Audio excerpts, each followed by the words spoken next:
যে কোনো ক্রান্তি লগ্নে বাংলাদেশের মানুষ বারবার বাংলাদেশ জাতীয়তাবাদের দলের উপর আস্থা রেখেছে। আমরা জয়ী হয়েছে বলছি না, কিন্তু আমরা বলছি আমরা বাংলাদেশের জনগণের আস্থা অর্জন করেছি। আমরা কোনো কান্ট্রি সেন্ট্রিক, কোনো দেশ কেন্দ্রিক আমাদের কোনো পররাষ্ট্রনীতি নাই। বাংলাদেশ ইন্ডিয়া সম্পর্কে ইমপ্রুভ করতে চাই এবং আগামী দিনের দুই দেশের মধ্যে সম্পর্ক আরো শক্তিশালী করতে চাই। জেনারেল কথাবার্তা, এরকম স্পেসিফিক কোনো কিছু তাদের সাথে যুগপথে যারা আন্দোলনে ছিল তাদেরকে সাথে রেখে আমাদের 31 দফা বাস্তবায়ন এবং জাতীয় সরকার গঠন করা বলা হচ্ছে। একটা কথা বুঝতে হবে যে বাংলাদেশের, এই কথাটা আমি প্রতিনিয়ত বলে যাচ্ছি, বাংলাদেশের যে কোনো কঠিন সময়ে, যে কোনো ক্রান্তি লগ্নে বাংলাদেশের মানুষ বারবার বাংলাদেশ জাতীয়তাবাদের দলের উপর আস্থা রেখেছে। এবারও সেই কাজটা বাংলাদেশের মানুষ বাংলাদেশ জাতীয়তাবাদী দল এবং তার নেতৃত্বের উপর আবারও আস্থা রেখেছে।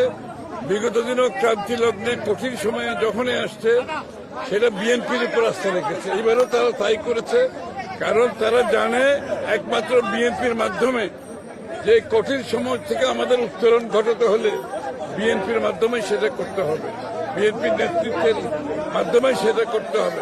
এবং বিএনপির নেতৃত্বে তারেক রহমান সাহেব উনি যে পরিকল্পনার কথা বলেছেন, যে প্ল্যানের কথা বলেছেন, এটা বাংলাদেশের জনগণ এটার উপর আস্থা রেখেছে। আমরা জয়ী হয়েছে বলছি না, কিন্তু আমরা বলছি আমরা বাংলাদেশের জনগণের আস্থা অর্জন করেছি। জয়ী হয়েছে একথা বলতে চাই না, বাংলাদেশের জনগণের আস্থা অর্জন করেছে। আস্থাটা রাখতে হবে, এটা অনেক বিশাল কাজ। আপনারা সবাই দোয়া করবেন। রাজনৈতিক শিষ্টাচারের মাধ্যমে যত বেশি রাজনৈতিক শিষ্টাচারের মাধ্যমে আপনি আপনার রাজনৈতিক কর্মকাণ্ড পরিচালনা করবেন, গণতন্ত্র অত শক্তিশালী হবে।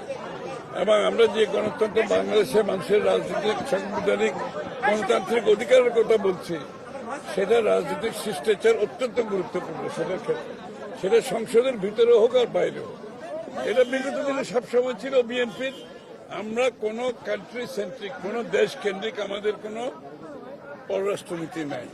আমাদের পররাষ্ট্রনীতি সব দেশের সাথে, বাংলাদেশের মানুষের সাথে, বাংলাদেশের সাথে, এবং কোনো কান্ট্রি সেন্ট্রিক, কোনো দেশ কেন্দ্রিক আমাদের কোনো পররাষ্ট্রনীতি নাই। Thank you.